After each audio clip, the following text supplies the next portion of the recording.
हिंदू धर्म हा अतिशय पुरातन असल्यामुळे त्या काळामध्ये दोन धर्म शिल्लक नव्हते, दोन धर्म अस्तित्वात नव्हते.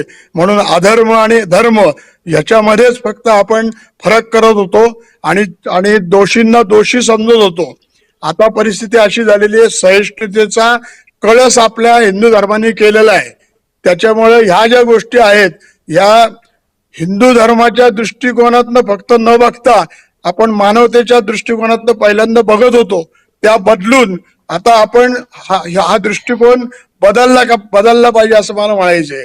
आणि त्याच्यामध्ये त्यांची मानसिकता जी आहे ती मानसिकता अशीच आहे की मुसलमान धर्मामध्ये तो कुठल्याही थराला गेलेला असला, कुठल्याही गुणधर्माने समृद्ध असला, कुठलेही दोष त्याच्याकडे असले तर ते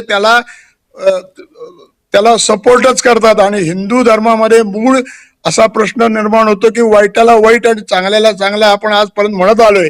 त्याच्यामुळे आपण काय करतो, हिंदू मधील जरी दोष असले तरी ते दोषच समाजासमोर ठेवतो. ही आपली मानसिकता हळूहळू बदलायला पाहिजे. पूर्वी लोकशाही नव्हती, आता न्यायालयीन व्यवस्था आलेली आहे. मी परवाच माझ्या एका विश्लेषणामध्ये सांगितलंय की साध्वी ठाकूर यांना निर्दोष ठरवायला 18 वर्ष लागली आणि तिचे किती हाल झाले पोलीस कोठडीमध्ये हे तिने 10 वेळा सगळ्यांसमोर सांगितलेलं आहे.